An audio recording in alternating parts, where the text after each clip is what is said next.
Ako nga pala si Rai, 27 years old, a hardworking professional. Nasanay akong hindi masyadong humihingi ng tulong sa mga magulang ko. Simula noong nag-aral ako ng college, natuto na akong itaguyod ang sarili ko. Kaya malaya rin akong nakakapagdesisyon sa mga gusto kong gawin sa buhay. Hindi masyadong malapit ang loob ko sa pamilya ko kaya mas nasanay akong kausap ang mga kaibigan ko. At syempre ganun din ako sa boyfriend kong si Mike. Nakilala ko si Mike sa unang work na napasukan ko. Hindi nga lang agad naging kami dahil busy pa kami noon sa kanya-kanyang naming buhay. Lumipat din ako sa ibang company after 2 years kaya hindi kami nagkaroon ng special connection bukod sa pagiging workmates.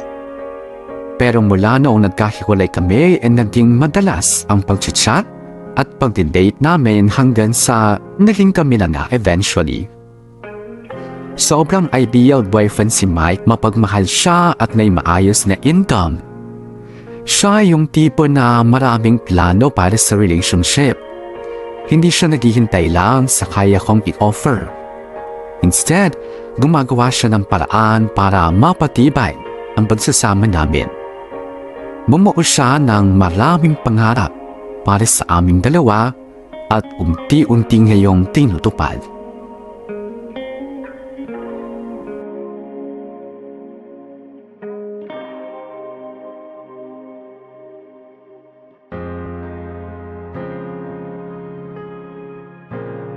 Ray! Bilisan nyo naman! Eto na! Oy, Bes, bilisan mo naman kasi. Oo na, nagmamadali naman kasi masyado yung isa doon.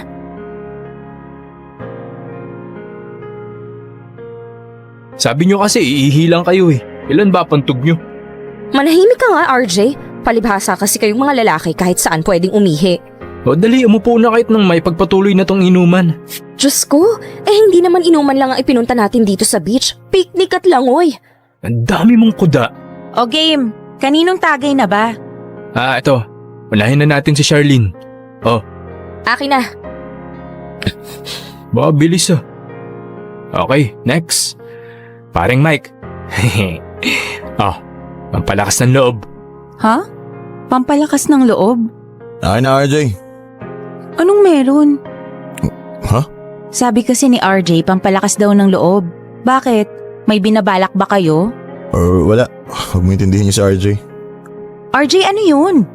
Lo, ba't ako tinatanong mo? Mike, babe, may dapat ba akong malaman? Sabihin mo na pare. Now is the time. Babe, babe, may gusto kasi sana akong sabihin eh. ano yun? Kasi 'di ba, 2 years naman na tayong mag-boyfriend-girlfriend. Yes. At saka from the start naman, very open ako sa intensyon ko na pakasalan ka balang araw. Oh my God! Mike, don't tell me! Shh! Manahimik ka nga. Panira ka ng moment nung magjowa eh. Go na, Mike. Gawin mo na. Ha? Lumuhod ka na. Go! Okay.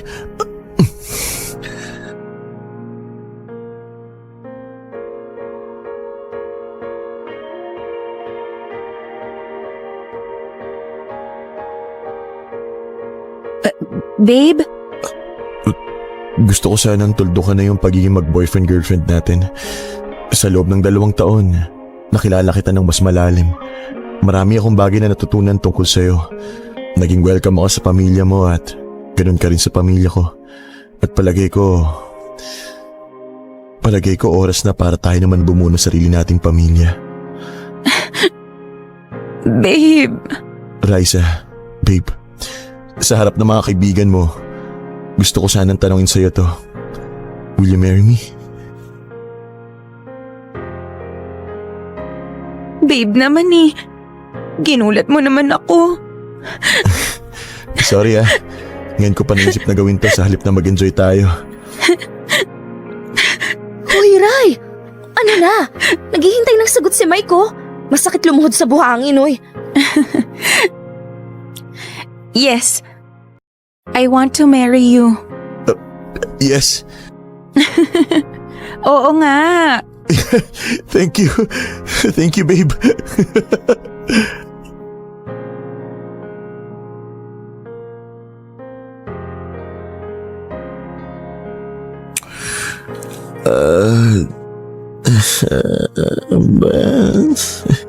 Babe, dito ang higaan. Ay. Sorry, babe. Init na ako eh. Dapat talaga hindi ka nakikipagsabayan ng inom sa RJ na yun eh. Hindi ako alam, babe. Kaya ko pa naman eh.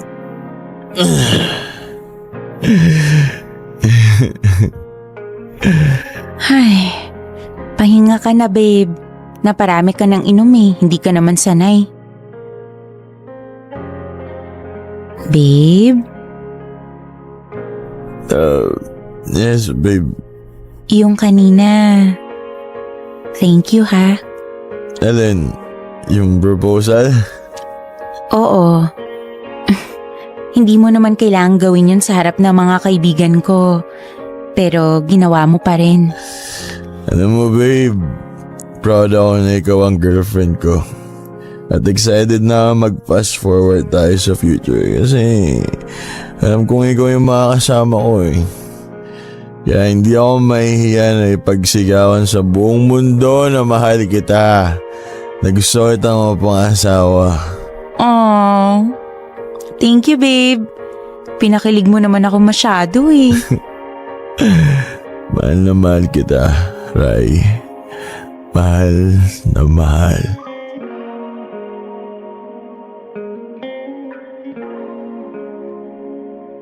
At dahil nga mas nasanay akong kasama sa mga halagang okasyon ng mga kaibigan ko, sila na din ang tinuturing kong pamilya.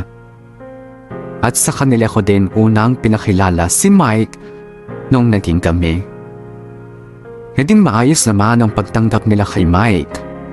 Magaling din makisama ang boyfriend ko, kaya hindi na din mahirap para kilalan sa Charlene ang pag-welcome sa kanya sa barkadahan. Itinulong nilang parang totoong kaibigan din ang boyfriend ko. At naging saksi sila sa kwento ng pag-ibigan namin ni Mike. Mula sa first stages ng relationship hanggang sa mauwi na nga kami sa pagpaplano ng kasal.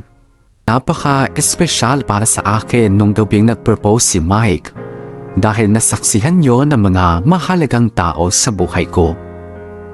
Para sa akin, parang kasama na rin namin sila sa pagpaplano ng nalalapit naming kasal. Medyo matagal pa ang hinintay namin ni Mike bago namin umpisahan ng wedding preparation. Pero nagdesisyon kaming magsama na muna sa isang bubong bilang bahagi ng paghahanda. At doon ko mas nakilala ng mas malalim ang boyfriend ko. Doon ko natuklasan ang mga bagay na hindi ko pa alam tungkol sa kanya.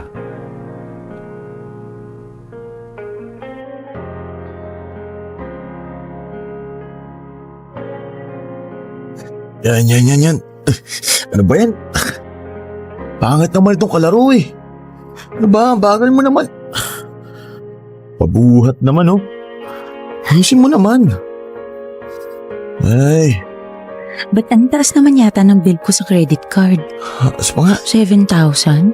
Ay. Teka, anong merchant to? Ben, talo na naman tuloy. Tindahan ng mga laruan to ha. Kasi naman. Wala naman akong binibiling laruan ng nakaraang buwan. Yan. O, isa lang. Bilis. Babe? Babe? Oh, May binili ka ba gamit yung credit card ko? wait lang babe ha. Tapusin ko lang tong game. Parang ang labo naman ito. Ay, babe, Saglit lang babe. Maglalaro pa ako eh. mamaya na yan babe. Importante to. Baka naman pwedeng mamaya na lang natin pag-usapan yan. Babe, please. Okay. Ano ba kasi yun? Ginamit mo ba yung credit card ko last month? Oo. Eh bakit hindi mo sinabi sa akin? Ginamit mo rin naman yung credit card ko ah. Ha? Hindi ah. Ginamit mo kaya, bumili ka ng makeup. Credit card ko yung ginamit ko dun, babe. Teka nga. Lo, Nasaan na ba yun? hindi mo tinignan bago ka nag-tap sa counter? Ay. Babe, sure naman kasi kung credit card ko yung nasa gamit ko. Malay ko bang mapupunta sa bag ko yung credit card mo? Ay, nako. So, nasa iyo yung credit card ko? Oo. Paano nangyari yun? Pinagpalit ko nung nag-ayos ako ng gamit nung nakaraan. Ha? Bakit? Wala lang. Wala lang? Tapos bumili ka ng mga laruan. Bumili ka rin kasi ng makeup, di ba? Mas nauna ka pa nga bumili. Magkano lang yung total nun, babe? Wala pang 4,000. O bakit? Magkano ba yung binili kong action figure? 7. Konti lang naman diferensya. Ay, babe, alam mo namang nag-iipon ako para sa enrollment ni Kai eh. Sus, 3,000 lang yung diferensya eh. Grabe, napakamatuusin mo naman. Kasi naman, babe, okay lang naman sa akin kung mangailangan ka ng pera. Pero sana para sa mahalagang bagay naman. Hindi para sa pang-display lang na laruan. Huwag mo namang nilalang yung laruan ko. Yun na nga lang yung libangan ko eh. Alam mo naman katakot-takot na stress ang inaabot ko sa work eh. Ay, okay, sige. Palalampasin ko yung pagbili mo ng mga laruan. Pero babe, sana naman credit card mo na lang yung ginamit mo. Oo na. Hindi ko naman alam na magagalit ka pala ng ganyan eh. Hindi lang naman kasi yung pera yung issue dito, babe. Sinadya mong pagpalitin yung credit cards natin. Para saan? Huwag mo nang palakihin yung issue. Sorry na. Wala naman ako masama intensyon dun eh. Ay, okay. Huwag mo nang gagawin ulit yon, babe, ha? Kung may gusto ka, pwede ka namang magsabi sa akin. Oo babe. Sorry na. Send ko na lang sa account mo yung 4,000. Huwag na, hayaan mo na yon. Regalo ko na lang yun sa'yo. Pakisoli na lang yung credit card ko, babe. Okay.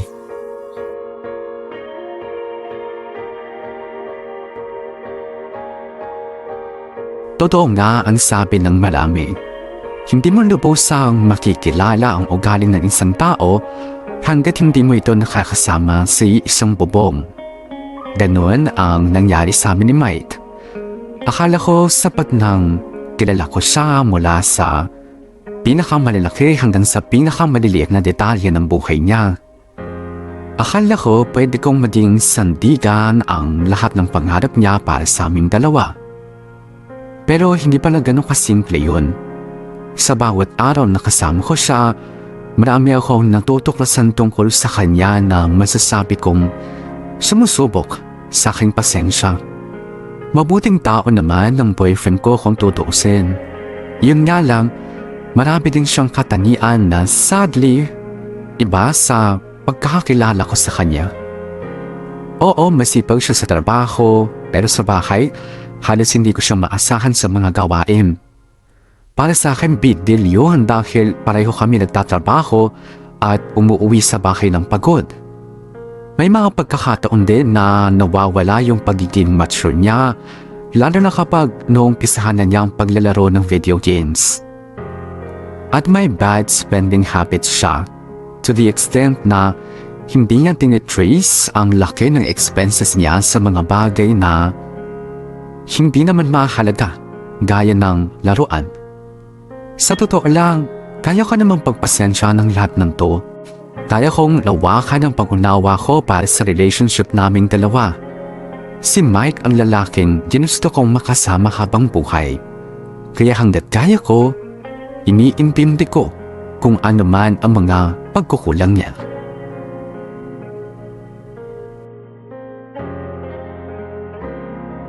Hi, babe. Sa wakas dumating ka rin. Kanina pa kita hinihintay eh. Talaga babe? Anong meron? Kain muna tayo? Ay no babe, nag-dinner na kami ng mga office mate ko eh. Ganun ba? Sayang naman yung niluto ko.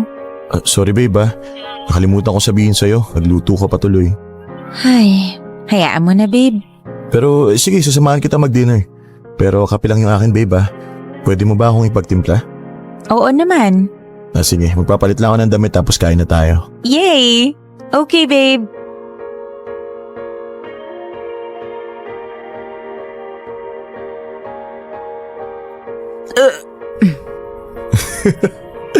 Busog na busog ako Oo nga eh. Hindi mo kasi ako sinamahan eh. Kailangan ko tuloy ubusin lahat ng pagkain. Ang sabihin mo, matao ka lang talaga. Uy, grabe ka naman sa matakaw. O kaya, tingnan mo nga, mas malapad ka na sa upuan. Anyway, ano pala yung sasabihin mo, babe? Parang nawalan na ako ng gana. Ito naman, babe ko, binibiro ko lang eh. Sorry na. May ibibigay pa naman sana ako sa'yo tapos puro ka namang pang-aasar. Talaga? Ano yun, babe? Oh, Uy, ano to, babe? merch yan ng favorite mong team. Ay, talaga? No, thank you, babe, ah. Ang ganda. Ay, ito yung nakita ko sa Facebook page nila. Salamat talaga, babe, ah. You're welcome, babe. Babe? Bumili rin kasi ako ng dress para sa event namin sa office. Talaga? Patingin niya. Wait. Isusuot ko muna. Wait mo ako rito, babe, ha? Okay.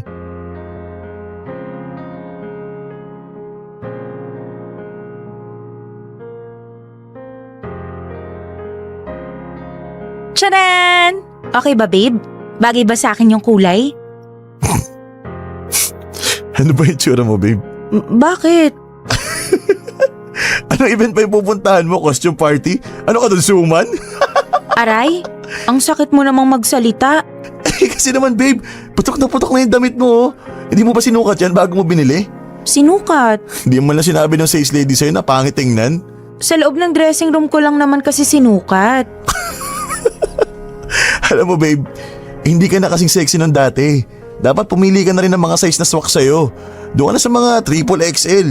May pagka-ambisyosa ka rin kasi. Ano ba size niyan, medium? Grabe ka naman sa triple XL. Large na nga tong binili ko eh. Mag-diet ka na kasi. Takaw-takaw mo kasing kumain eh. Alam mo kanina ka pa ha, kung hindi ka na nasiseksihan sa akin, pwede mo namang sabihin ng maayos eh. Hindi yung mga aasar ka tapos tatawa ka pa. Oh, huwag kang magalit. Isasabi lang naman ako ng totoo eh. Oo, alam ko. Yun na nga yung masakit eh. Kasi alam kong hindi ka basta nang aasar lang. Nananampal ka na ng katotohanan. Alam mo na nga insecure na ako sa sarili ko tapos gagatungan mo pa. Ay, ligpit ko na nga lang to. Baka kung ano pang masabi mo. Oo, babe, teka lang. Teko naman kaagad, babe.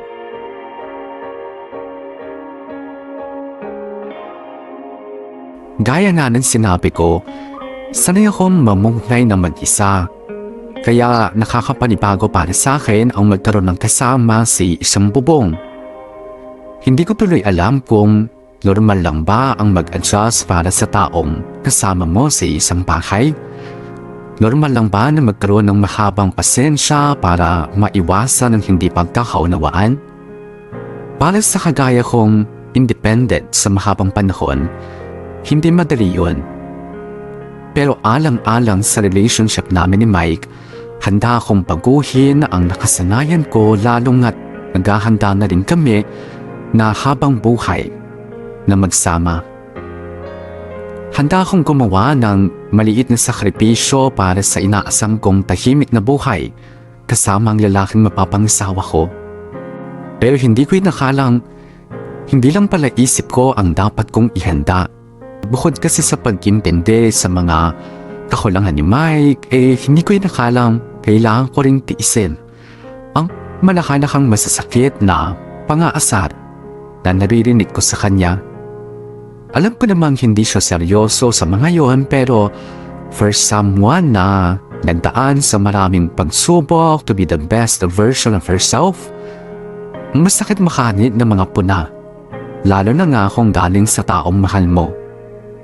Minsan tuloy, napapaisip na ako kung dapat na ba akong maalarma sa lahat ng mga nakikita at nararamdaman ko. Dapat bang pag-isipan ko na kung itutuloy ko pa ang pagpapakasal ko sa taong pinag-alayan ko ng buong pagmamahal?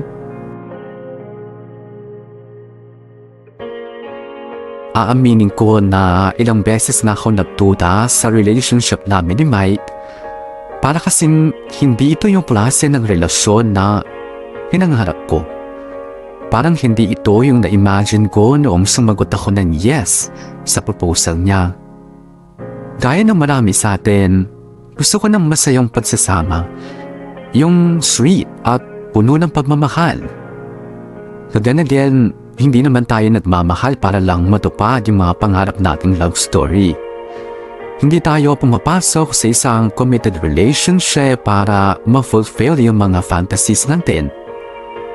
Nagmamahal tayo dahil pinipili natin yung tao na yun. Despite of all the shortcomings. Kaya pinili kong mag-stay sa relationship namin ni Mike. Pero habang tumatagal, lalong dumadami ang reasons ko para pagdudahan ang pagmamahal sa akin ni Mike. Lumala yung pananakit niya sa akin gamit ang mga pangasar niya. Nariyan yung nasasabihan niya ako ng masasakit na salita na gaya ng balyena, ulit ba, at kung ano-ano pa. Minsan ko nang nabanggit sa kanya na nasasakpan na ako sa mga pangasar niya niyon. At nagsorry naman siya. But after a few months, balik ulit siya sa ganong gawain. Hanggang sa nasasanay na lang ako at na-immune sa harmless remarks niya.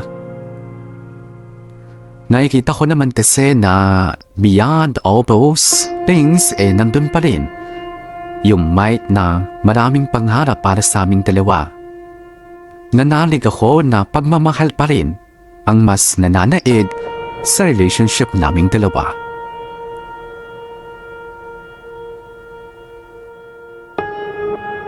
Ray! Charlene! Ang tagal nyo naman! Eto na nga eh. Palagi ka na lang nagmamadali. Minsan na nga lang tayong makapag-outing at atat ka pang umuwi. Kanina pa kaya kami naghihintay ni Mike.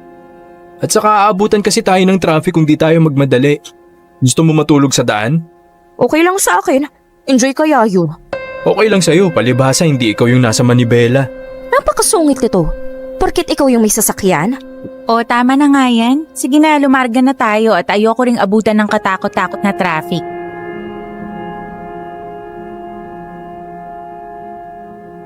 Mahanap din kita, bigay sa'kin ng Diyos na lumikha. Ba't naman pang kasalan yung soundtripan mo, RJ? Bakit ba? Ganda kaya. Huwag mong sabihing magpapakasal ka na, RJ. Hoy, ako magpapakasal? Sino naman pakakasalan ko wala nga akong girlfriend. Paano ka makakahanap ang sungit-sungit mo? Nagsalita na naman ng kontrabida. Anong kontrabida? Ayaw mo lang kasi nang nire-real talk ka. Alam nyo, marami akong alam na love story na nagsimula sa ganyan, sa mga asaran. Wow! Love story? Kami ni Charlene? No way! Maka-no-way naman to, parang magugustuhan naman kita, hello? Abay, thank you kung hindi. Teka nga, ba't ba kami ang hina-hot seat mo dito? Eh di ba kayong dalawang engaged, Rai at Mike? Oo nga, dapat kayong tinatanong namin kapag usapang kasal eh. Ano namang itatanong nyo? Kailan nyo ba balak magpakasal? Ang tagal nyo nang engage ah. Ha? Bumubuelo pa tol, alam mo naman, mahirap magpakasal nang hindi ready. Hindi ready saan? Emotionally? Financially? Both. Both? So hindi kayo ready financially and emotionally. Kung ganon, ba't ka nag-propose kay Rai? Hindi naman sa hindi pa kami ready, kaya lang, kailangan pa na mas malupit na paghahanda eh. Ganon? Pero may mga naumpisahan na kayong plano. Wala pa? Tumitingin na rin ako ng mga photographer sa Facebook na pwede naming i-hire at saka ng design ng wedding gown. Tumitingin ka, so ikaw lang? Busy pa kasi si Mike sa work. Alam mo na, mahirap naman kung abalahin ko pa siya. Pero Mike, ikaw ba sure kang gusto mong pakasalan si Rai? Oo naman. Okay, nakakapagtaka lang kasi eh. Kasi mahigit 1 taon na kayong engaged, pero parang wala pa kayong nasisimula na wedding plans. Hayaan nyo, kapag nakapag-umpisa na kami, papaalam agad namin sa inyo. Basta ngayon, kailangan pa namin ng matinding buwelo.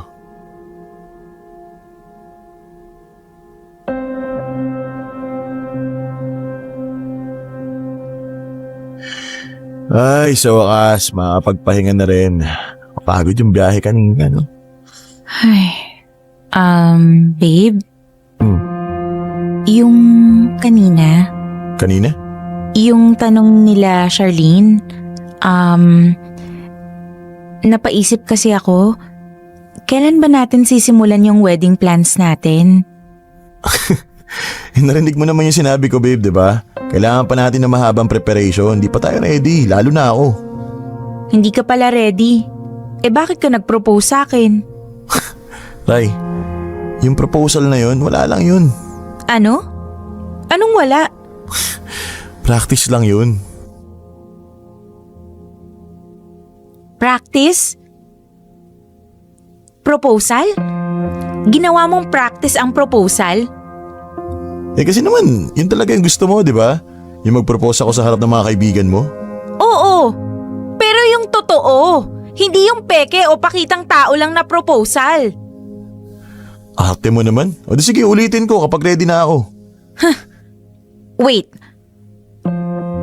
Wait. Sorry ha, hindi ko magets eh. Bakit ka nag-propose nang hindi ka pa ready? Hindi ka ba sincere? Joke lang ba yun para sa'yo? Hindi yun joke, okay? Practice nga practice. Ibig sabihin preparation para sa totoong proposal. Alin doon yung hindi mo bagets, ha? Ewan ko sa'yo, Mike. Hindi ko alam kung paano mo nagawa yung ganon. Alam mo ba kung gaano ko kasaya nung gabing nag-propose ka? Emotions ang involved doon. Matinding emotion. Tapos paglalaruan mo lang ako para dyan sa practice mo? Okay ka lang? Kung alam ko lang na practice lang pala yun para sa'yo, di sana no ang isinagot ko at sinabi ko sa'yong practice lang din yun. Nakakainis! Ito moment na umakyat lahat ng dugo ko at nabuisit ako kay Mike. Sinong matinong lalaki ang gagawin practice ang wedding proposal? Para saan? Para lang i-please ang girlfriend niya? Para magpasikat sa barkada? Who would want a fake wedding proposal? Dito na ako napaisip, bukod sa proposal, ano pa kaya ang hindi totoo sa relationship namin? Yung love, yung mga pangarap niya, yung samahan na nabuo namin, lahat ba yun practice lang din? Kung oo, dapat bang itigil ko na lahat ng to?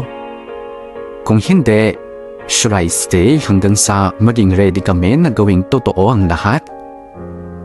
Matagal akong na-stuck sa question na should I stay or should I go? Hindi ako makapag-decide dahil nananait sa akin yung kagustuhan na i-work out ang lahat ng nasimulan namin ni Mike. Almost 4 years kami magkarelasyon at ayokong itapon lang yan basta-basta. But I know one day, larating ako sa breaking point. I just don't know when or kung ano yung pwedeng mag-trigger nun. Or pwede rin may isang mangyaring milagro na babago ng lahat, na magbabalik ng buong tiwala ko sa pagmamahalan namin ni Mike.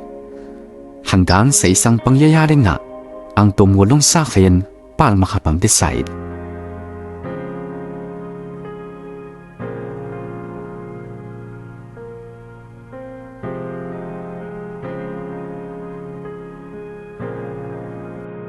In fairness ha, ang tagal na nung huling beses mo akong niyayang magkape. Kasi naman, masyado ka na yatang caught up dyan sa boyfriend mo. Hindi naman. Ay, may tanong ako sa'yo. Ano yun? Inaabuso ka ba ni Mike? Ha? Ako? Inaabuso? Hindi Magsabi ka ng totoo ha, ayoko ng sinungaling. Hindi nga. Ba't mo naman naisip yan? Kapag kayong dalawa na lang ang magkasama, hindi kanya pinagbubuhatan ng kamay? Hindi. Inaalipin. Hindi rin. Sinasabihan ng masasakit. Minsan. Pero hindi naman to the point na… Okay. Stop. Tama na. Huwag mo nang ituloy yung pero mo. Bakit? Anong meron? So napapagsalitaan ka niya ng masasakit. Paminsan-minsan lang naman yun. Hindi naman… Gaano? Kadalas, ang paminsan-minsan.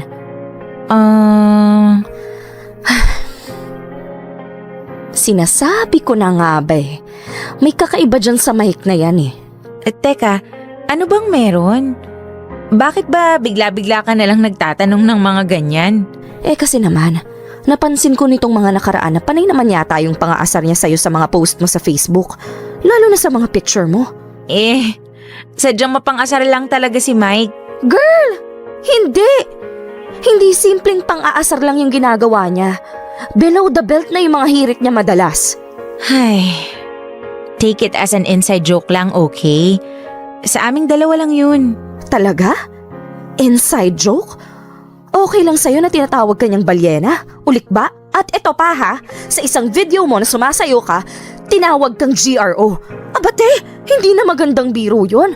Eh ganun naman talaga siyang magbiro. Hindi na nga kasi biro yun. Gumising ka nga. Form of abuse na yun.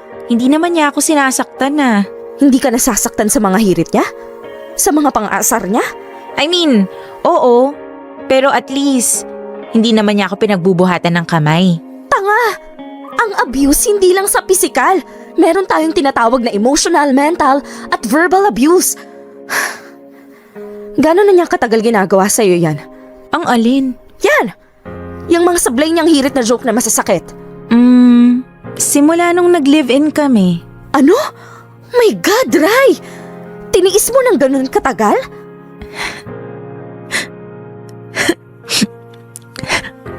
Bes, ayoko namang makipag-break sa kanya nang dahil lang dun. Baka sabihin niya, masyadong mababaw yung dahilan ko. O sige, ito na lang. Umamin ka sa akin. Nasasaktan ka ba sa mga salita niya o hindi? Yung totoo ha? Nasasaktan. Ang totoo niyan. Simula nung nakarinig ako sa kanya ng masasakit na salita, halos gabi-gabi na akong umiiyak nang hindi niya alam. Lagi kong kine-question yung sarili ko. Kung tama ba yung desisyon ko na tumira sa iisang bahay kasama si Mike. Tapos, papakasalan ko pa siya.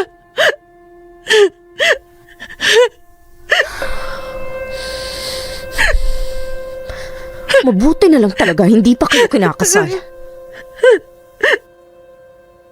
Bes, hindi ko alam yung gagawin ko. Hindi ko masabi sa parents ko yung pinagdadaanan ko kasi alam nila going strong kami ni Mike at malapit na kaming magpakasal. Kung hindi mo alam yung gagawin mo, ako ang magdedesisyon para sa'yo. Ha? Tumayo ka dyan. Bakit? Anong binabalak mo? Kukunin natin yung mga gamit mo. Aalis ka na sa apartment yun ni Mike. Bes! Susunod ka sa akin o sasabihin ko lahat ng to sa parents mo.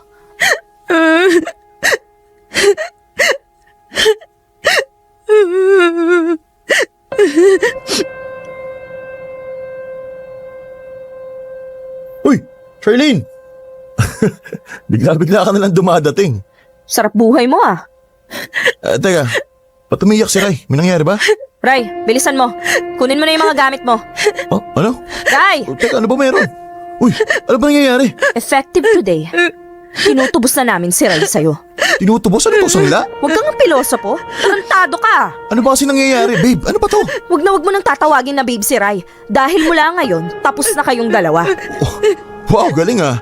May spokesperson na pala si Rai ngayon. Oo, dahil hindi siya makapagsalita sa lahat ng kawalang hiyaan mo. Eh kung hayaan mo kaya kami mag-usap, No way! anong karapatan mo mag-decide para sa kanya? Wow! Speaking of karapatan, ikaw, anong karapatan mo para pagsabihan ng masasakit na salita ang kaibigan ko? Ha? May screenshot ako ng lahat ng panlalait at masasakit na sinasabi mo kay Rai. Alam mo bang pasok sa psychological violence lahat to? At pwede ka namin kasuhan ng violence against women. Ngayon, hahayaan mo si Rai o mapipilitan akong tumawag ng barangay? Pero wala kang karapatan na diktahan siya. May sarili siyang buhay. Siya lang ang pwede mag-decide para sa sarili niya.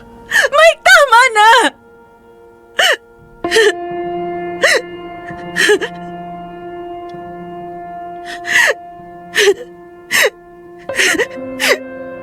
Ayoko na. Umabot na sa sagad yung mga sakit na naiparamdam mo sa akin. Oo, hindi mo nga ako sinasaktan ng pisikal. Pero higit pa dun yung ginagawa mo. Palagi mo pinaparamdam sa akin na hindi ako karapat-dapat na mahalin. Yung mga salita mo, yung mga panlalait mo. Akala mo ba hindi ako nasasaktan? Pero, Rai, Pwede mo naman sabihin sa akin, di ba? Di ba yun naman yung ginagawa ko? Sinasabi ko sa'yo yung nararamdaman ko pero binabaliwala mo lang. At paulit-ulit mong ginagawa yung mga pagkakamali mo. Ray, pag-usapan na lang natin to. Maayos pa natin to. Huwag ka naman basta-basta na lang bumitaw. Ang tagal kong kumapit, Mike. Kasi umaasa ako na babaguhin mo yung ugali mo. Pero habang tumatagal, lalo kang lang lumalala. Alam mo, tama ka eh. Walang karapatan si Charlene na pangunahan ako. Walang karapatan ng kahit na sino. Kaya ako na mismo yung magdedesisyon para sa sarili ko. Tapos na tayo.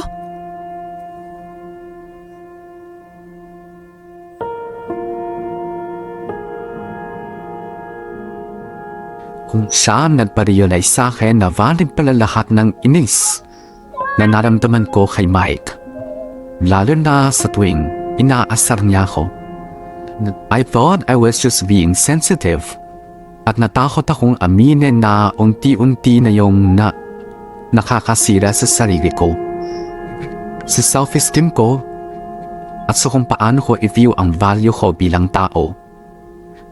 Lahat ng to, including all the red flags na pinakita ni Mike kapag pinagsama-sama ay sobra-sobrang reason na para hiwalayan ko siya. At hindi ko yun nakita dahil masyado kong nabulag sa hope na one day mababago ang lahat magically at biglang aayon sa fantasy na binuo ko sa utak ko. Sa tulong na rin ng mga kaibigan ko, I started a new life. Nakitira muna ako kina Charlene pansamantala at kalauna na nakahanap rin ng kondo na malilipatan. At sa mga panahong mag-isa na lang ako, especially bago matulog, paulit-ulit kong naaalala lahat ng masasakit na salita ni Mike. And that pushed me to become a better person. Hindi lang physically, but also mentally. I convinced myself that I need to bounce back to the older version of me who knows her worth at hindi nagpapapekto sa standards ng iba. And thankfully, unti-unti akong nakabangon sa trauma na dala ng pakikipag-live-in ko kay Mike.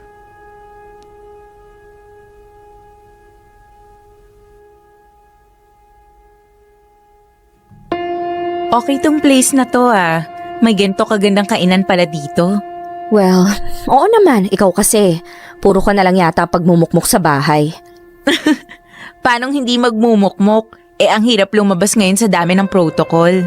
Ngayon na lumawag naman ng restrictions, I guess deserve mo naman ang lumabas na ng bahay, no? Kamusta ba ang pag-iisa mo sa bahay? Hindi ka ba nalulungkot? Sakto lang. Palagay ko, yun talaga yung kailangan ko. Isolation. Sa sobrang sakit ba naman ang pinagdaanan ko noon, medyo na-disconnect na ako sa sarili ko. Kaya kailangan ng matinding self-assessment, self-affirmation, and self-love. Alam mo na. Masakit pa rin ba? I mean, minumulto ka pa rin ba ng alaala ni Mike? Well, minsan nag-e-echo pa rin sa utak ko yung mga masasakit na salita niya. Parang nire-remind ako na hindi ako kamahal-mahal.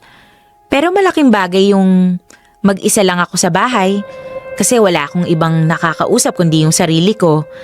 Siyempre, puro magaganda yung sinasabi ko sa sarili ko. Tama yan. And I'm happy for you. Salamat. Ikaw yung nagpa-realize sa akin na dapat na akong umalis sa kumunoy na yun. Yun lang naman ang ginawa ko. Iparealize sa'yo ang katotohanan. Ikaw pa rin ang nag-decide para sa sarili mo. Ay, grabe no? Masyado akong nagbulag-bulagan noon. Hindi ko alam na unti-unti na pala akong nasisira from within. Akala ko, simple lang yun pero hindi pala. Napakalaking trauma pala nung iniwan sa akin ng experiences ko kay Mike. Pero, naka-move on ka na ba talaga? Oo naman. Kahit iharap mo pa sa akin si Mike, no more hate, no more love, no more anything. Okay, good! Good talaga. No, I mean, buti na lang naka-move on ka na kasi may ipapakilala ako sa'yo. Ano? May ipapakilala ako sa'yo. Para lang may nakakausap ka na. Baka naman panibagong trauma na naman yan. Of course not. Ba't naman kita bibigyan ng sakit sa ulo, no? Baka naman jowa na agad yung hanap niyan, hindi pa ako ready. Oo, alam ko naman na hindi ka pa ready. Hindi ko rin naman sinabing jowain mo agad. Basta, kilalanin nyo lang muna yung isa't isa. Ay, wait. Hello, Lance? Oo, andito na kami sa Samgyupan. Ha? Nasa pintuan ka na? Ay, ayun! Nakikita na kita. Sige. Oh my God! Nandito na siya! Siya ba yung sinasabi mo? Mhm. Gaga, hindi mo naman sinabi ngayon kaagad. Hindi pa ako prepared eh. Nakakainis ka naman. Shh! Tumahimik ka, ayan na siya. Hi, kanina pa kayo? Hindi. Kakarating lang namin. Upo ka. Thank you. By the way, Lance, this is Rai, my best friend. And Rai, this is Lance, office mate ko. Hi, Rai. Nice to meet you. Hi, Lance. Nice to meet you din. Naka-order na ba kayo ng food? Hindi pa nga eh, order na tayo. Alright.